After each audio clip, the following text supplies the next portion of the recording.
जी हाँ दोस्तों, तो लीजिए, एक केस तो सम्राट की पुलिस से सुलझा नहीं, यानी फिर बढ़ी नीतीश सरकार की मुसीबत। अब तो जाएगी सम्राट की कुर्सी। तेजस्वी ने उधेड़ दिया, फंस गए साहब।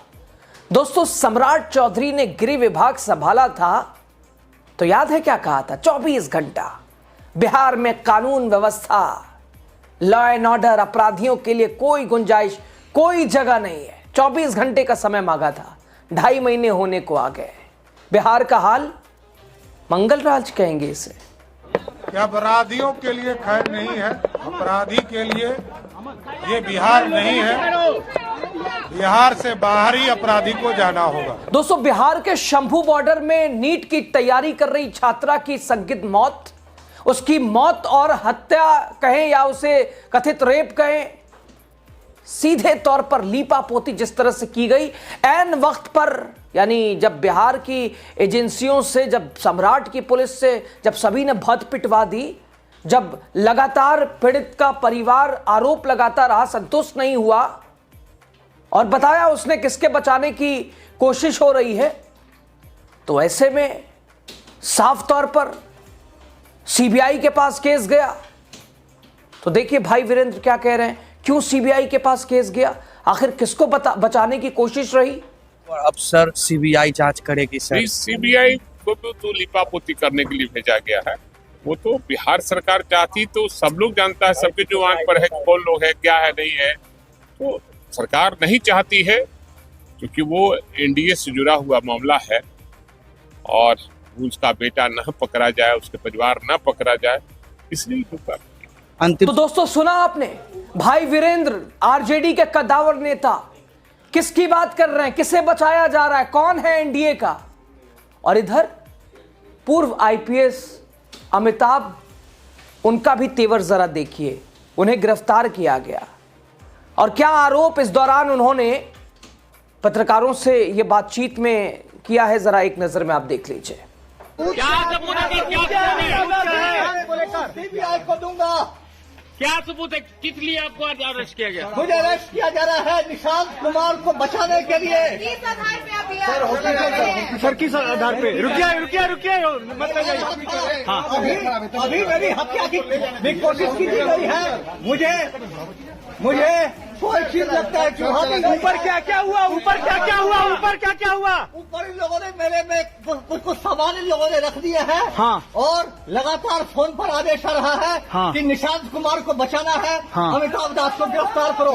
क्या सामान रखा है आपके घर में? क्या सामान रखा गया है आपके घर में? क्या सामान रखा गया है? दोस्तों, बिहार में आए दिन कहीं ना कहीं एक तरह से आम सी घटना हो गई है और हम आप भी सोचते हैं कि चलो अब क्या ही है, देख लिया, सुन लिया, समझ लिया, फर्क क्या पड़ता, अपने पे कहां बीतती है। बिहार के दरभंगा में 6 साल की नाबालिग बच्ची के साथ दुष्कर्म, उसके बाद फिर हत्या। बिहार में पीड़ितों और गरीबों की कहीं कोई सुनने वाला नहीं है। तेजस्वी ने ट्वीट किया है सारा। पुलिस की रिकॉर्ड तोड़ नाकामी, कम दोष सिद्ध दर और इसके अलावा ज्वलंत घटनाओं पर मुख्यमंत्री की अनभिज्ञता, और जिसके चलते जनता अब सड़क पर उतर चुकी है। प्रदेश में चहुओर अराजकता है, अव्यवस्थाओं का आलम है, विधि व्यवस्था चरमरा गई है, अपराधियों और सत्ताधारी नेताओं के गठबंधन में जनता पिस रही है। विगत दिनों में बहन बेटियों के साथ बलात्कार और हत्या की घटनाओं में अप्रत्याशित बढ़ोतरी हुई है। हालिया घटनाओं की छोटी सी सूची देखिए, तेजस्वी यादव ने पूरी सूची तैयार की, आपको पढ़ के सुना रहे हैं। तेजस्वी का नेता प्रतिपक्ष कहां है? लो जवाब दो, हिसाब दो। गिनाया उन्होंने, पटना में नीट छात्रा की दुष्कर्म उपरांत हत्या, मधेपुरा में महिला के दुष्कर्म उपरांत हत्या, खगड़िया में 4 वर्षीय बच्ची के साथ दुष्कर्म उपरांत हत्या, मुजफ्फरपुर में महिला का अपहरण बाद में हत्या, गोपालगंज में छेड़खानी का विरोध करने पर युवती की हत्या, कैमूर में 14 वर्षीय किशोरी की हत्या, इसके अलावा मुंगेर में महिला की हत्या, सुपौल में महिला की हत्या, मोतिहारी में युवती की हत्या, कटिहार में महिला की संदिग्ध हत्या, सोनपुर में महिला की हत्या, मुजफ्फरपुर में 5 वर्षीय मासूम से रेप, गोपालगंज के भोरे में 5 साल की बच्ची के साथ दुष्कर्म। मधेपुरा में नाबालिग छात्रा से गैंगरेप, मोतिहारी में युवती पर बदमाशों ने किया एसिड अटैक, गोपालगंज में नाबालिग बच्ची से दुष्कर्म, छपरा में नाबालिग लड़की से गैंगरेप। सत्ता संरक्षण में बलात्कारियों, हत्यारों, अपराधियों के हौसले बुलंद है। खुद सरकार के मंत्री सत्ता संपोषित अपराध को खुलेआम स्वीकार कर रहे हैं। प्रदेश में अराजकता और अव्यवस्था की स्थिति काफी चिंताजनक तथा मुख्यमंत्री की चुप्पी खतरनाक और आपराधिक है। दोस्तों सूची देखी आपने ना, आप भी सोच में पड़ गए होंगे। ये विगत कुछ नई नवेली सरकार बनने के बाद का आलम है।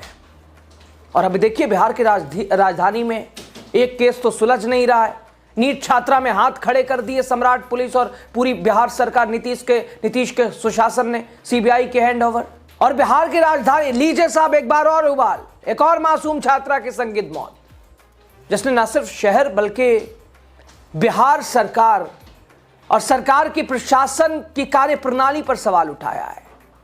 नीतीश के सुशासन के दावों के बीच लगातार बढ़ती आपराधिक घटनाएं क्या उस दावों के पोल नहीं खोल रही हैं? सम्राट चौधरी के दावे और क्या कानून व्यवस्था संभालने की जिम्मेदारी उप मुख्यमंत्री, गृह मंत्री कुछ है जवाबदेही या बस ठीक है टाल मटोल? दोस्तों ये कोचिंग संस्थान है जहां गुरुवार को 17 वर्षीय छात्रा पढ़ने आई थी। शाम होते होते खबर आई छात्रा की मौत हो गई। संदिग्ध परिस्थिति में छत से नीचे पता नहीं कैसे किसने गिराया। और आप तो जानते हैं सम्राट की पुलिस कहेगी क्या, अरे ये तो सुसाइड है, क्या है, इसीलिए आप मेरे ठीक पीछे देख रहे होंगे, ये हत्या या कुछ और। तो क्या हालात पीड़िता के परिवार, उनके परिजन कुछ और बता रहे हैं। सवालों का सिलसिला शुरू होता है। घटना फुलवारी शरीफ इलाके की है।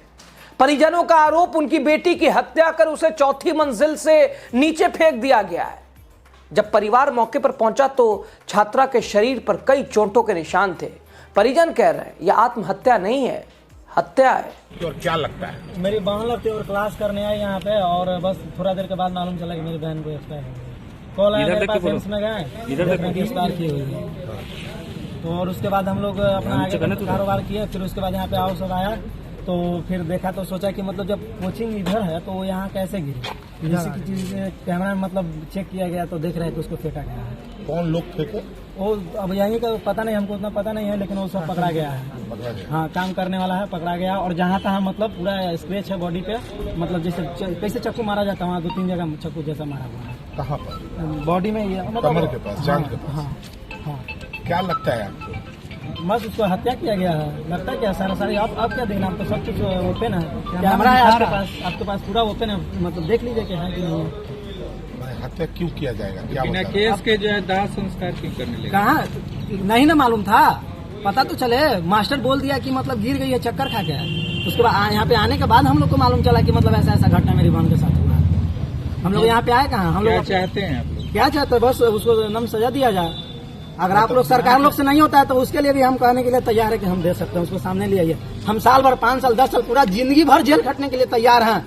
उम्र कैद का सजा हम लेने के लिए तैयार हैं, लेकिन हम वो दोनों को मारने के लिए तैयार हैं। तो दोस्तों पिछले केस में भी आपने देखा था ना, नीट छात्रा सुसाइड है, सभी ने ये गढ़ने की कोशिश की। हुआ क्या? पोस्टमार्टम रिपोर्ट आई और यहां भी वही स्थिति दिखाई दे रही है। अब भाई परिजन संतुष्ट नहीं है। आज शुक्रवार का दिन फूट पड़ा गुस्सा। एम्स गोलंबर के पास सड़क जाम कर दी लोगों ने, घंटों यातायात ठपरा, प्रदर्शन करते नजर आए। कुछ जगहों पर आवाजाही भी एक तरह से बाधित रही। छात्रा की ये मौत नहीं बल्कि पूरे सिस्टम की विफलता भी है। दोस्तों इस मामले ने राजनीतिक रंग भी ले लिया है। स्थानीय जनप्रतिनिधि और पूर्व विधायक गोपाल रविदास ने 24 घंटे के अंदर आरोपियों की गिरफ्तारी, न्यायिक जांच आयोग के गठन की मांग की है। उन्होंने साफ कहा एसआईटी से जांच नहीं चाहिए, न्यायिक जांच चाहिए, क्योंकि एसआईटी और बिहार पुलिस पर भरोसा नहीं है। यह बयान सीधे सीधे प्रशासन पर अविश्वास का संकेत है। दोस्तों एसआईटी, सीआईडी क्या निकला क्या? मामले की गंभीरता को देखते हुए पटना के सीनियर एसएसपी कार्तिकेय कुमार शर्मा खुद मौके पर पहुंचे हैं। सीसीटीवी फुटेज खंगाली, तकनीकी साक्ष्य जुटाए, शव को पोस्टमार्टम के लिए एम्स पटना भेजा। मेडिकल बोर्ड की निगरानी में पोस्टमार्टम हुआ। रिपोर्ट 3 से 4 दिन में आने की संभावना है। लेकिन सवाल ये, क्या रिपोर्ट आने तक जनता का गुस्सा शांत रहेगा? और क्यों घटनाएं बढ़ रही हैं, क्या है इसके पीछे की वजह? बिहार में लगातार आपराधिक घटनाएं, छात्राओं की सुरक्षा पर सवाल, कहीं हॉस्टल, कहीं कोचिंग, कहीं पीजी, कोचिंग हब बनते शहरों में सुरक्षा का अभाव, सपनों की राजधानी। कल कौन भेजेगा अपने बेटे और बेटियों को, जाओ बेटा सपनों की उड़ान भरो, पटना गांवों को छोड़ के लोग आते हैं। ये हाल रहा तो राजधानी का ये हाल है। कानून का राज, मुख्यमंत्री नीतीश कुमार बार बार कहते हैं सुशासन, यह है सुशासन, जहां इंसाफ के लिए दर दर भटकता रहे परिजन का परिवार। जमीनी तस्वीर क्या कहती है दोस्तों, देखिए आप। घटना सामने आती, परिजन पुलिस पर भरोसा नहीं जताते हैं, लोग सड़क पे उतर आते हैं, सवाल उठना लाजमी है। उप मुख्यमंत्री सम्राट चौधरी, गृह विभाग की कमान उनके पास है, लेकिन हालिया घटनाएं उनके नेतृत्व पर प्रश्न चिन्ह लगाती हैं, उनके दावों की हवा निकालती हैं। और दूसरा सामने आ गया, क्या कुर्सी बचाना प्राथमिकता है, कानून व्यवस्था संभालना प्राथमिकता नहीं है? लेकिन अब तो कुर्सी भी जाएगी। राबड़ी देवी ने मोर्चा खोल दिया, 24 घंटे का समय लिया था आपने। क्या हाल है साहब, इस्तीफा दे देंगे 24 घंटे में, कानून व्यवस्था नहीं सुधरा तो? बलात्कार हो रहा है, अपहरण हो रहा है, मर्डर हो रहा है। मैडम, सीबीआई की जांच, हम नहीं बोल रहे हैं, विरोधी नहीं बोल रहा है, अपना क्यों बोल रहा है? खत्म नहीं पकड़ाएगा तो हम इस्तीफा करेंगे। कहाँ कर रहे हैं? 2 दिन हो रहा है, दरभंगा में क्यों हो गया जी? हम लोग आवाज मैडम इधर देखिए ना, सरकार कह रही कि सीबीआई जांच करा के, सीबीआई जांच करा के हम न्याय दिला रहे हैं, कैसे पकड़े? अब बिहार की इस स्थिति पर दोस्तों, तेजस्वी यादव की पूरी सूची पर क्या कहेंगे आप? सिर पीटने का दिल कर रहा होगा, पीट लीजिए, और क्या ही कर सकते हैं। लेकिन जवाबदेही जरूरी है, जवाब आप लीजिए। खबर पर राय देते हुए आप, शुक्रिया।